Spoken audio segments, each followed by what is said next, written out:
anterior vídeo quedamos en el aire con esta pregunta: ¿cuál puede ser la causa que sin modular se escuche un pito y no un silencio? Ha habido respuestas que pueden ser coherentes y que pueden estar bien. Yo no soy, autoridad para corregirlas. Pero sí, yo tengo una teoría que me gustaría expresarla justo en este vídeo.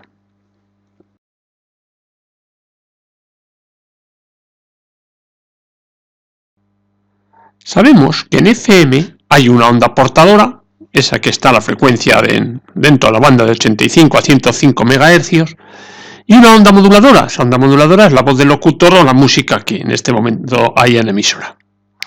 ¿Eso qué produce? Eso produce unas desviaciones de frecuencia en la onda portadora, como se puede ver en el dibujo de la derecha.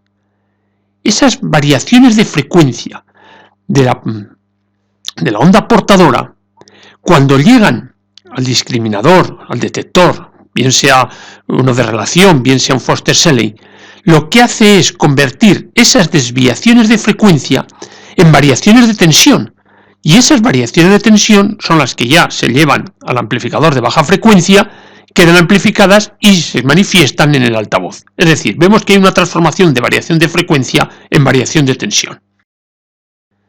Si no hay onda moduladora, acuérdate que nosotros quitábamos la tensión de la placa del modulador de baja frecuencia, aquel Colpix de 400 Hz, yo no tengo nada. Luego la onda portadora, coincide con lo que es la onda de FM que llega a tu receptor. Cuando llega al receptor, en este caso el detector, no ve variaciones de frecuencia. Luego, como no ve variaciones de frecuencia, no puede generar variaciones de tensión. Y eso se manifiesta en el receptor como un silencio. Y eso se puede comprobar bastante bien cuando no hay señal moduladora, cuando no hay música, cuando no hay voz de locutor en una emisora de FM. Que cuando tú la estás recibiendo, escuchas un silencio ante esa ausencia de señal moduladora. Pero claro, el problema que nosotros teníamos es que cortando esa señal de tensión de placa, cuando nosotros escuchábamos lo que generaba ese generador de radiofrecuencia de FM, vimos que había un pequeño pito. Y esa era la pregunta: ¿de dónde podía venir ese pito? Aquí puedes ver el pito que hablamos, porque esa señal teóricamente no está modulada. Y a pesar de no estar modulada, se oye el pito. Esa era la pregunta: ¿de dónde puede salir el pito? Ves de todas formas que si miramos la frecuencia no es fija, oscila alrededor de 90. No es una sinusoide pura, sino hay esa pequeña oscilación.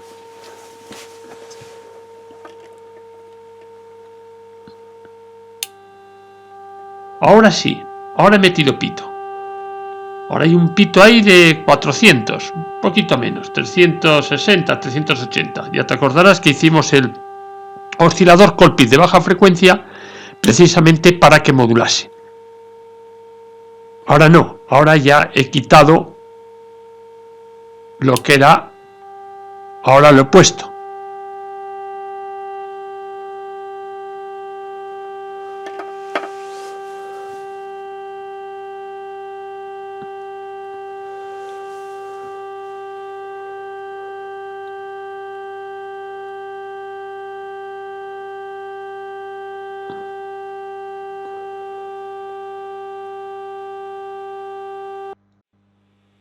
Mira, ahora voy a hacer lo mismo, pero con otro oscilador. Yo tengo un LME que de alguna forma voy a ver cuál es su comportamiento a la frecuencia de 90. Sí pude observar que el dial queda muy desplazado, pero mira qué curioso. ¿Ves? Cuando pongo la señal de FM sin modular, se queda mudo, no hay pito.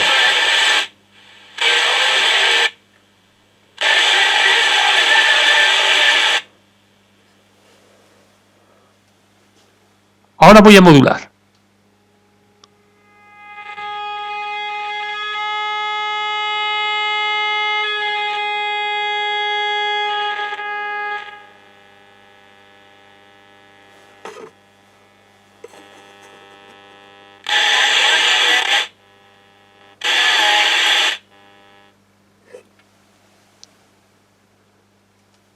Ahora vamos a ver cuál es la forma de onda con el LME sin modular la señal de FM. Y ahí la puedes ver.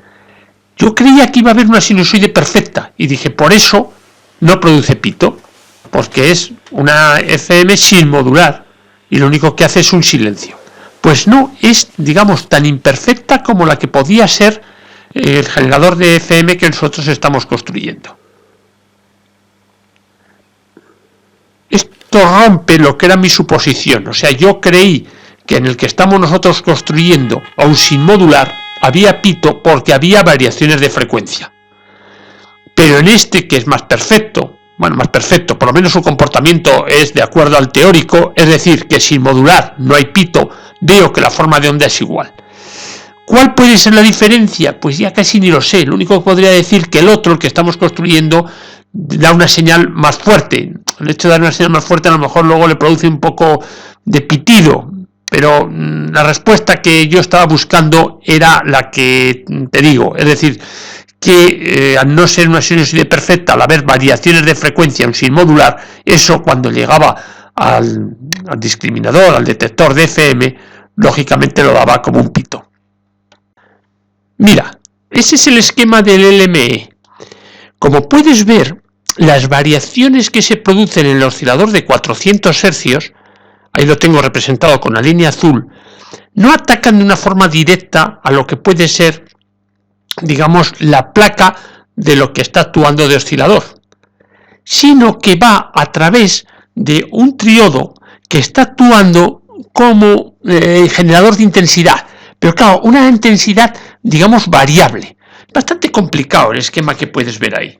Es decir, esa señal la lleva él a la reja, a una reja que está polarizada, luego veremos a qué tensión lo tenemos polarizada esa reja, y las variaciones, digamos, que existen por el hecho de poner una señal alterna en esa reja, están produciendo variaciones en la intensidad que está pasando entre lo que es el ánodo y el cátodo. Es decir, entonces, como yo lo que estoy polarizando el resto de las placas es a través del cátodo de esta lámpara, esas variaciones de intensidad que están aconteciendo, que al fin y al cabo también son variaciones de tensión, las estoy llevando precisamente a la placa del tríodo que actúa de oscilador. Ahí estoy viendo cómo estoy modulando. Y no modulo metiéndolo directamente con un condensador, no. Modulo de una forma más sofisticada. Mira, este es el detalle. Ves un divisor de tensión constituido por una resistencia de 470 kiloohmios y otro de 270 kiloohmios. Si yo calculo qué tensión hay en el punto de unión de esas dos resistencias respecto a masa, y si no me he equivocado me sale 77 voltios, 77 voltios en continua. Qué tensión más rara, ¿no? Para ser la de una reja, pero una grilla. Pero hay que tener en cuenta que ese cátodo no va a masa, ese es el cátodo que está yendo a las placas, sobre todo a la placa de la osciladora, para modular precisamente esa oscilación de AM. Le he puesto en azul porque en FM no funciona igual. Ahora todo lo que va en azul es para la modulación de 400 Hz para el AM. Mira, cuando estoy en FM, precisamente la señal alterna sería que va a esa reja, lo llevo a masa, con lo cual esa intensidad, digamos que esa corriente variable que iba a la placa del oscilador, en este caso es constante. Entonces alguien puede pensar, bueno, ¿y en FM qué es lo que hace? Pues en FM lo que lo hace es bien. ¿Y por qué lo hace bien? Porque los 400 Hz, en la línea azul, los mete a ese circuito que verás hay un diodo. En la nomenclatura de este oscilador dice que es un diodo de puntas o algo así, bueno, o de unión. En lo que es un diodo tipo varicap, que lo que hace es variar la capacidad que hay en sus extremos. Entonces, variando esa capacidad en sus extremos, él sí que cambia la capacidad del circuito que está sintonizando, digamos. Entonces, este sí verdaderamente es una modulación en FM, porque lo que estoy haciendo es que variaciones, en este caso de tensión de los 400 Hz, se me transforman en variaciones de capacidad para hacer variaciones de frecuencia, que eso es la FM. Este es mucho más perfecto que el PROMAS que el retest que estamos de alguna forma clonando. Esta es una buena forma de hacerlo. Que esa sea la causa por la cual unas veces en este está en silencio, que es lo auténtico, y en el otro, en el clónico, en el retest, está en pito. Bueno, yo no me atrevería a decir, pero lo que sí me atrevo a decir es que es una auténtica modulación en FM la que realiza el LME. Como ves, en el nuestro, la señal de baja frecuencia del oscilador, que está representado ahí por la línea verde, ataca a lo que es el punto de polarización de la placa del oscilador de radiofrecuencia. Es distinto a lo otro, o sea, lo que aquí estamos es como forzando, superponiendo una corriente alterna en la continua que está polarizando la placa de lo que es el oscilador de radiofrecuencia, de FM, del rango que nosotros estamos moviendo, alrededor de los 100 MHz. Por eso yo digo que esto yo no llego a ver claramente que sea precisamente una modulación en frecuencia. Pero, además de eso, asociado, tiene que cuando yo quito la alimentación de la placa del oscilador de baja frecuencia, yo todavía tengo pito. Mira, esa es la señal de baja frecuencia que tengo en el extremo del potenciómetro. Bueno, ya tengo montado todo el equipo, ya llegaremos a ello. Pues en el extremo del potenciómetro que regula, digamos, ese volumen de la salida de baja frecuencia, tengo esa señal. Mira, y eso es la señal que yo tengo en la salida del altavoz de un transistor que lo he sintonizado con este generador de radiofrecuencia. Como puedes ver, es una señal que tiene una frecuencia igual a un periodo de 2,5 cuadros. Como en cada cuadro es 1 milisegundo, eso significa que el periodo es 2,5 milisegundos. Nada más que multiplicar los 2,5 cuadros por 1 milisegundo me da 2,5 milisegundos. Pero nosotros sabemos que la frecuencia es el inverso del periodo. Entonces, en este caso concreto, la frecuencia es igual a 1 partido por 2,5 milisegundos, que eso al final me da 400 hercios. Luego yo estoy viendo que yo, a pesar de no haber hecho una modulación pura y dura en FM de 400 hercios, después el resultado sí que lo es. Y es bueno, es decir, que estoy yo con un transistor de FM, estoy viendo su salida en el altavoz y estoy viendo cómo el altavoz me está reproduciendo la señal que está modulando a ese generador de frecuencia modulada. Lo mismo visto con un osciloscopio digital. Verás que el analógico tiene más brillantez, quizá más exactitud incluso en lo que es la forma de onda. Pero la ventaja que tengo con el digital es que me va a dar la frecuencia. Y la frecuencia, si miras con cuidado que me está dando, por supuesto, oscila alrededor de los 400 hercios. Ahí lo puedes estar viendo. Ahora he quitado lo que es la alimentación de la placa del generador de baja frecuencia, de tal forma que no actúe el generador de baja frecuencia. Es el famoso pito, que siempre digo que sin haber modulación hay pito. Esa es la señal que yo tengo. Y es una señal, como podremos ver, una señal también de una frecuencia de 400 hercios. Lo que pasa que es una señal que, como puedes ver, no es una sinusoide, sino, pues tiene muchísimas perturbaciones, ¿no? Y eso hace que la generación de armónicos que tiene esta señal sea muy grande.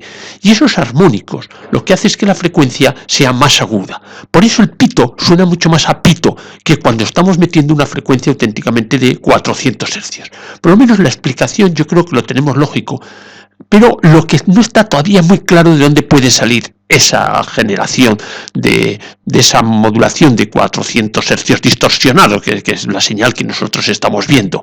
Yo calculo que como lo estoy haciendo todo con la misma lámpara, esa lámpara, a pesar de haberle quitado a la sección, digamos, que actúa de oscilador de baja frecuencia, esa sección pentodo, le he quitado la alimentación de placa, hay alguna realimentación interna que todavía hace que lo que es el oscilador de baja frecuencia esté algo trabajando dentro. Es lo único que a mí se me ocurre. ¿Qué podría haber hecho? Quizá también para haber discernido, para haber dado más seguridad. Para haber dado más seguridad para poder discernir mejor, para que este efecto no me aconteciese, lo que podía hacer es lo que luego te explicaré que hace Retes. Que lo que Retes hace es aparte de quitar la alimentación del pentodo del generador de baja frecuencia, es no meter esa señal al triodo, a la placa del triodo del oscilador de FM. De esa forma quita ya quizá toda posibilidad de que eso oscile. Bueno, pues vamos a ver lo que hace el Retes, que nosotros estamos clonando en la posición de DES, es decir, cuando teóricamente no quieres que haya modulación en la señal de FM que estás generando. Bien, hace quitar la alimentación de la placa del pentodo del generador de baja frecuencia, que es lo que estás viendo, ese círculo. Como verás, si el conmutador está en ese círculo está al aire y lo que no estás es alimentando la placa del pentodo. Pero es que además Retes hace algo más, y es lo siguiente, que la señal de baja frecuencia que sale de ese oscilador, cuando está en la posición DES, no la lleva a ningún lado. Yo como no tenía un interruptor doble, la llevaba directamente a la placa del triodo del oscilador de radiofrecuencia. Esa es la gran diferencia. Yo te dije de haberla puesto a masa, él lo que hace es, no a masa, él lo deja al aire. Y claro, no sé lo que pasa exactamente en un Retes, pero lo que sí te puedo decir que probablemente ya no haga pito. Mira, ahora le vamos a hacer la fuente de alimentación. Y para ello voy a aprovechar un transformador 125-220 y un bobinador secundario que es un desastre, como puedes ver. Yo lo tengo hace muchísimo tiempo esto, y dije, bueno, voy a mirar si con este transformador soy capaz de adecuarlo para las necesidades que tiene este equipo. Como verás, en secundario tengo 6,81 voltios. Yo necesito en el secundario para alimentar los filamentos de la lámpara 6,3 voltios. Pues bueno, voy a tantear. Y lo que he cogido es le he quitado una espira. Ahí la ves, la tengo ya quitada. El hilo sí lo tengo, pero no tengo devanado. Y la tensión que tengo es 6,5 voltios, más o menos, 6,6 voltios. Ahora lo que he hecho es quitarle un poco más de hilo, o sea, devanarle un poco más de hilo. El hilo lo sigo conservando todavía todo seguido, digamos, pero lo que le he quitado es una vuelta o media vuelta. Estoy en 6,43. Lo podía haber dejado ahí, porque luego ten en cuenta que cuando ponga las lámparas habrá una caída. Pero por otro lado he dicho, bueno, voy a ser prudente para no estropear las lámparas. Bueno, luego ya le he quitado un poquito más, le he quitado alguna espira más, y ahora sí que es verdad que ya he cortado el hilo, y ya son las espiras que voy a dejar en el transformador para tener una tensión aproximada de 6,28, como puede 6,26, más o menos esa tensión. Como puedes ver, el secundario es una chapuza. O sea, una auténtica chapuza lo que ahí tengo. Pero bueno, como tienes un hilo gordo y me da la tensión que yo quiero, lo mantengo. Como era tan chapucero, dije, bueno, a lo mejor no está mal ponerle cobre. Le pongo cobre por fuera, pero yo ya pensaba que esto no lo iba a poder mantener. Pero bueno, también tenía una laminita de cobre, dice, le voy a poner cobre por fuera. Mira, y ese es el resultado. Es sencillamente cubrir todo el secundario con una lámina de cobre que luego la estañé. Todo esto lo está haciendo pues para evitar interferencias, para una serie de cosas de ese tipo. Dije, ¿qué pasaría con ello? Bien, pues con ello pasa que la tensión me ha bajado un poco. Estoy en 5,98. Bueno, tampoco es grave, ¿no? En 5,99, porque da suficiente, con 6 voltios me sirve. Pero sí que es verdad que hay algo que es lo que yo venía suponiendo. Y lo que venía suponiendo es que esa lámina de cobre se pone muy caliente. ¿Y por qué se pone muy caliente? Pues se pone muy caliente porque es una espira en corto, en el fondo, que le está pasando mucho flujo.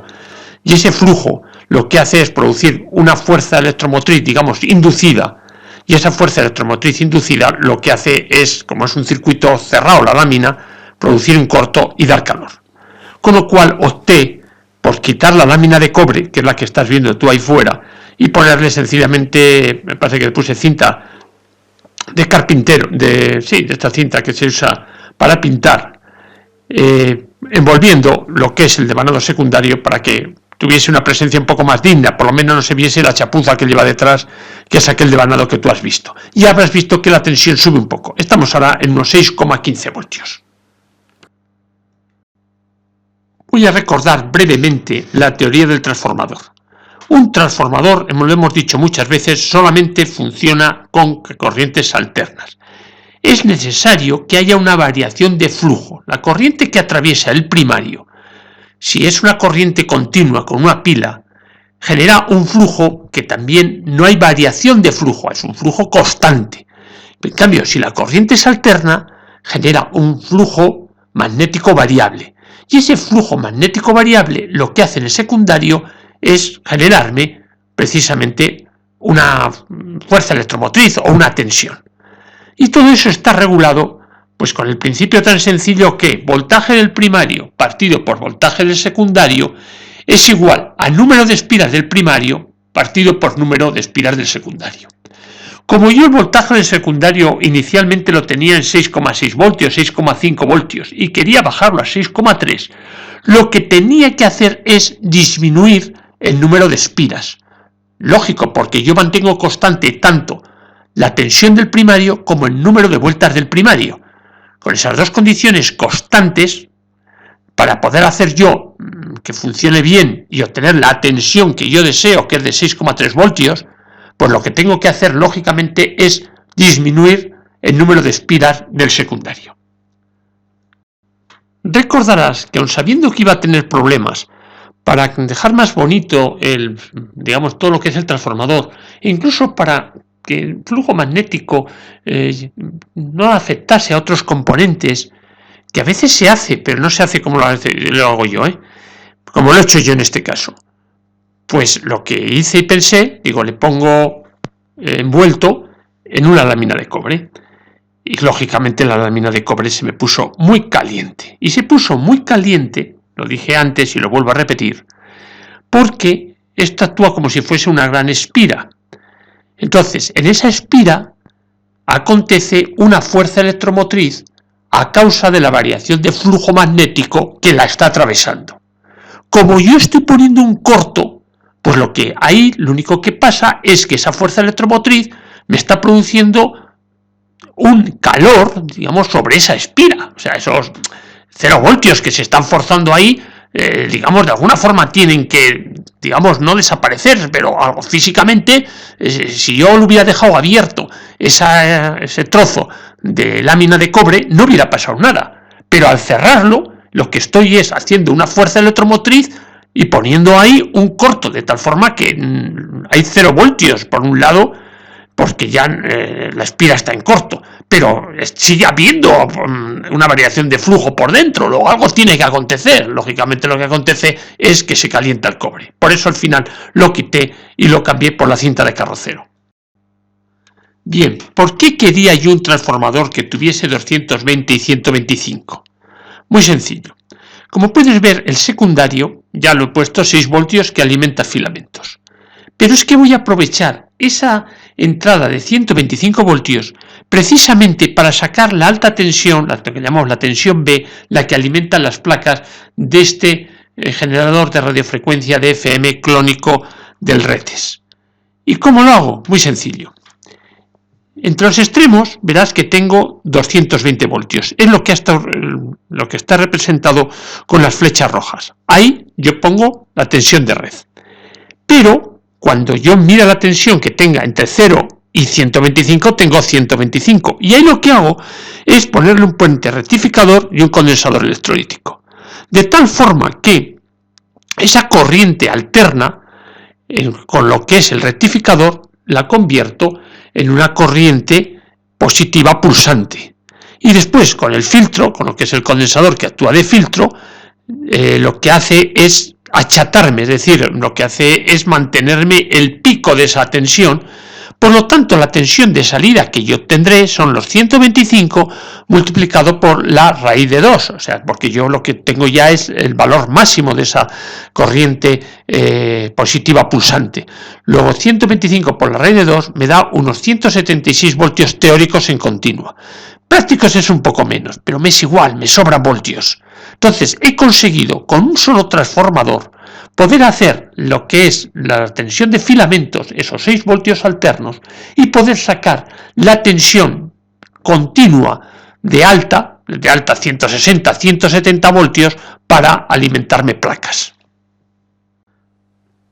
Bien, ese es todo el complejo de las fuentes de alimentación. La parte superior es una pequeña fuente de alimentación para sacar los 9 voltios necesarios para el contador que le he puesto de frecuencia. Y toda la parte inferior es lo que hemos estado hablando. Ahí puedes ver, yo no le puse un solo condensador, yo le puse un filtro en pi. Es decir, la salida de 125 va a un puente de diodos y ese puente de diodos va no a un condensador, sino va a una estructura de un filtro en pi con 2 condensadores y una resistencia en medio. Bueno, pues ya tenemos todo el clónico de este equipo de oscilador generador de frecuencia modulada clónico del Retes para meterlo en su caja y añadirle el contador de frecuencia. Espero y deseo que te haya gustado este vídeo y muchas gracias por su atención.